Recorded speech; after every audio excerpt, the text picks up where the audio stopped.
kohe võib-olla midagi paremas võtsid ka. Ei, et raha peale väljas, lubadust teid ei vii, keeravad sita, petavad rahva usaldust nagunii. Reformierakond lubab investeerida teide ehitusse, koju kruusa teed, pidi kaotanud rahva usalduse. Eestis see poliitika käinud järjest allamäge, ostavad rahvalt hääli ega stressi palja, küll on äge. Kui jäänud palgatõus ja pensionid ka ei tõsta, et teenid rahva usaldust, mida sa lubad, võid tõesta. Et need president, korruptsioon ja riigireet, mis valimisreklaami valimidardaan, sita toon, mis erakonna preemiaga uhkise valiku reklaamiga. Eestimaa puudaks ennem nagu lõigest betooniraua saagiga, huvitav vaid see, mida neljas võimist arvab. Taastas näeb korralikku siis see poliitikat haruarva. Toompeal istuvad soojas kabinetis aina muune sügavad, samal ajal teie eelilt rahvuspäevad tööd rügavad. Et leiba lauale saada, pere vajab ära toita, kui nemad idioodid suuda sõdagi ära hoida. Poliitikud valitud rahva poolt, et nad meid esindaks selline, siis nad tänuli jõudatakse välja uus maks. Et raha, seda neile juurde vaja, et saab viisaar saaks osta, kelle jaos paari millise maja.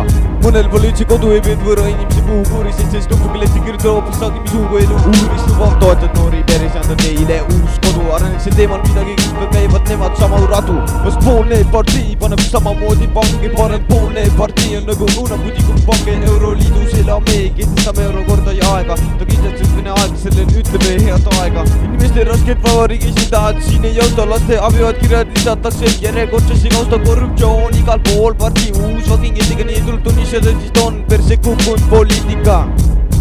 Perse kukkunud poliitika.